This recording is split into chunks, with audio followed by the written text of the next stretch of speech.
मैं कहता हूं कि दुनिया में हमारे लिए वैधता की समस्याएं हैं, लेकिन भारत में नहीं। भारत में समर्थन है। इजराइल के लिए एक सच्चा प्यार। गजब, बिल्कुल गजब। वे हो सकते हैं ईरान द्वारा जीते जा सकते हैं और बाद में शायद किसी और के द्वारा, और वे समर्थन की तलाश में हैं। और उस समर्थन के साथ हम अब्राहम समझौते करने में सक्षम हुए। 4 अरब देशों के साथ अब्राहम समझौते इसलिए नहीं हुए क्योंकि हम फिलिस्तीनियों के पास गए और कहा हम एक फिलिस्तीनी राज्य को मान्यता देते हैं, जॉर्डन घाटी ले लो, पहाड़ी श्रृंखला ले लो, हम अच्छे और कमजोर और दब्बू बनकर रहेंगे। नहीं, हमने ऐसा नहीं किया। हमने शांति के बदले शांति की, लेकिन वास्तव में ताकत के लिए शांति की।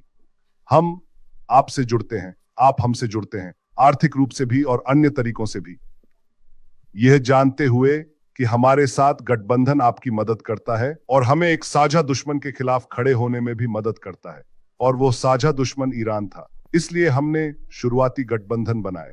योनातन, आप जिस बारे में बात कर रहे हैं वो इन गठबंधनों का विस्तार करना है एक बहुत बड़े क्षेत्र में, और वो बड़ा क्षेत्र वास्तव में भारत नामक एक विशाल शक्ति के साथ हमारा अनूठा संबंध है। मैं कहता हूं कि दुनिया में हमारे लिए वैधता की समस्याएं हैं, लेकिन भारत में नहीं। भारत में समर्थन है। इजराइल के लिए एक सच्चा प्यार। गजब, बिल्कुल गजब। मुझे लगता है कि किसी भी अन्य जगह की तुलना में भारत से अधिक फॉलोअर्स हैं, लेकिन खैर फिर भी उनके पास लगभग 1 अरब 40 करोड़ लोग हैं। लेकिन भारत और इस क्षेत्र के विभिन्न देश जिनका आपने उल्लेख किया है, हालांकि मैं जरूरी नहीं कि विवरण में जाना चाहूं, लेकिन हम यह सिर्फ मध्य पूर्व के आसपास नहीं है, यह मध्य पूर्व के अंदर है। मध्य पूर्व के अंदर, क्योंकि पहली बात तो यह ईरान के साथ खत्म नहीं हुआ, और दूसरी बात लोग कहते हैं एक नया ईरान खड़ा होगा। और आज इजराइल ने पुनरुत्थान के युद्ध में साबित कर दिया है अपना दृढ़ संकल्प, अपनी आक्रामकता, अपनी सूझबूझ और अपनी तकनीक भी। और आज हमारे साथ जुड़ने की इच्छा इन सभी कारणों से पैदा होती है, सैन्य क्षमता और पहल से, लेकिन भविष्य के उद्योगों में पहल से भी।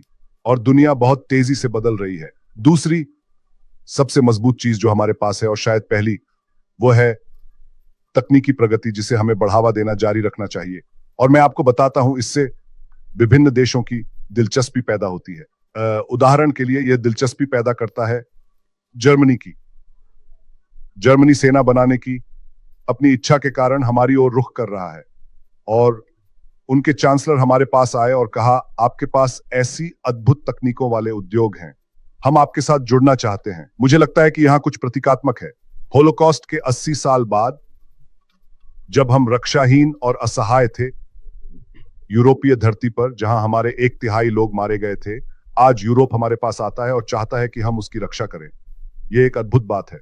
संक्षेप में, हमारे पास खुद को गठबंधनों के घेरे से घेरने का अवसर है, क्षेत्र के भीतर और उसके बाहर भी, अपनी तकनीकी, आर्थिक और सैन्य शक्ति स्थापित करने के लिए। और यह हमें अवसर देता है। Subscribe to One India and never miss an update.